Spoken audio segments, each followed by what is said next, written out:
जय श्री राम दोस्तों। आज है हमारी वेट लॉस जर्नी का डे 81। तो चलिए शुरू करते हैं आज का रूटीन। फ्रेंड्स, आज हम करेंगे नो जंपिंग एक्सरसाइज, जिसे हर उम्र के लोग और ज़्यादा वेट वाले लोग आसानी से घर पर कर सकते हैं। तो चलिए शुरू करते हैं आज की पहली एक्सरसाइज। इस वर्कआउट को करने के लिए पैरों को कंधे की चौड़ाई से थोड़ा ज़्यादा दूरी पर रखकर अपने दोनों हाथों को कोहनी से मोड़ते हुए चेस्ट के सामने रखें। अपने बाएं पैर पर बॉडी बैलेंस करते हुए दाएं पैर को जितना हो सके ऊपर उठाएं और बाएं हाथ से दाएं पैर के पंजे को टैप करें। फिर वापस पहले जैसी स्थिति में आकर दोनों तरफ से बारी बारी से दोहराएं। ये वर्कआउट बॉडी के बैलेंस एंड स्टेबिलिटी में सुधार करके लेग जॉइंट के रेंज ऑफ मोशन को बढ़ाता है और लोअर लेग पार्ट में फ्लेक्सिबिलिटी लाता है।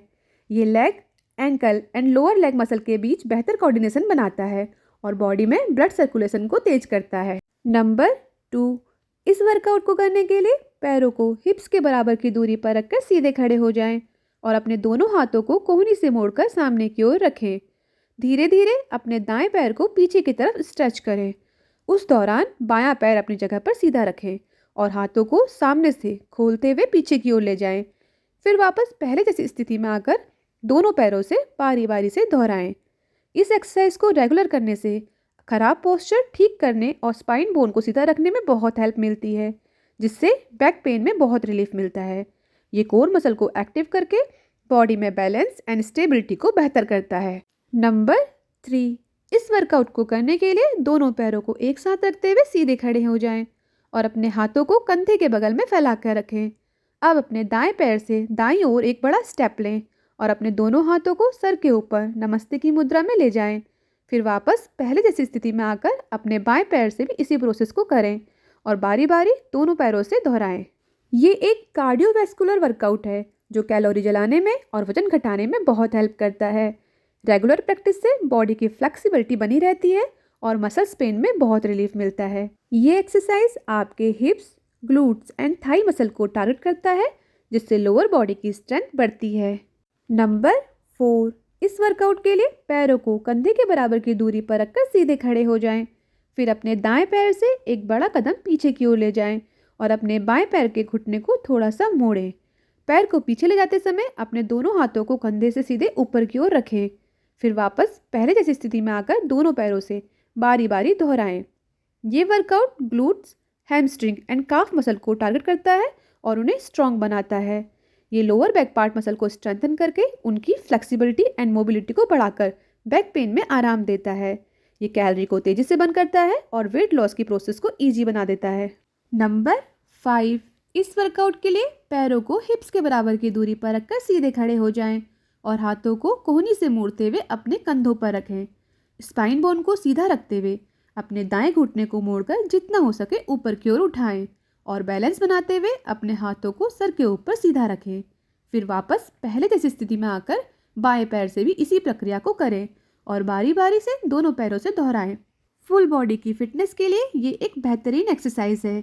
ये हमारे हार्ट रेट को बढ़ाकर तेजी से कैलोरी बर्न करने में बहुत हेल्प करता है। ये थाइस, ग्लूट्स मसल को एक्टिव करके स्ट्रॉन्ग बनाता है और हमारे पोस्चर में सुधार करता है। नंबर 6, इस वर्कआउट के लिए पैरों के बीच थोड़ी दूरी बनाकर सीधे खड़े हो जाएं और हाथों की मुट्ठी बांधकर अपने चेस्ट के सामने की ओर रखें। अपने दाएं पैर को एक स्टेप पीछे लें और उसी समय अपने दाएं हाथ से बाईं साइड की ओर पंच करें और फिर दूसरे पैर से भी इसी प्रक्रिया को रिपीट करें। बारी बारी से इसे दोनों हाथों और पैरों से दोहराएं। ये एक्सरसाइज हार्ट को स्ट्रॉन्ग बनाने में हेल्प करती है और हमारे ब्लड प्रेशर को भी कंट्रोल में रखती है। ये हमारी upper body, leg and core की फ्लेक्सिबिलिटी एंड स्ट्रेंथ में सुधार करती है।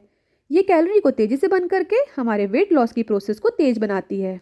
नंबर 7, इस वर्कआउट के लिए पैरों के बीच थोड़ी दूरी बनाकर सीधे खड़े हो जाएं और अपने दोनों हाथों को अपने सर के पीछे रखें। फिर अपने बाएं घुटने को ऊपर उठाएं, साथ ही अपनी अपर बॉडी को थोड़ा सा मोड़ते हुए अपनी दाहिनी कोहनी को बाएं घुटने के पास लाने की कोशिश करें। इस वर्कआउट के दौरान अपनी पीठ को सीधा रखें। अब इसी प्रोसेस को दूसरे पैर और हाथ से भी दोहराएं। ये एक कार्डियोवास्कुलर मूवमेंट है जो हार्ट रेट को बढ़ाता है, जिससे कैलोरी बर्न करने में बहुत हेल्प मिलती है। ये बॉडी बैलेंस एंड कोऑर्डिनेशन में सुधार करता है। ये वर्कआउट कोर मसल को स्ट्रॉन्ग एंड टोन बनाता है। ये मेटाबॉलिज्म को अप करके बॉडी में ब्लड सर्कुलेशन को तेज करता है। नंबर 8। इस वर्कआउट के लिए अपने पैरों को हिप्स के बराबर की दूरी पर रखकर सीधे खड़े हो जाएं और अपनी बॉडी को एक पैर पर बैलेंस करते हुए आगे साइड की ओर थोड़ा सा झुककर अपने दाएं पैर की एड़ी को ऊपर उठाते हुए जितना हो सके अपने हिप्स के पास लाएं और हाथों को आगे से आपस में क्रॉस करें। फिर पैर को नीचे लाकर दूसरे साइड से दूसरे पैर से यही दोहराएं। इसी तरह दोनों पैरों से बारी बारी इसी प्रक्रिया को अपनी क्षमता के अनुसार करें।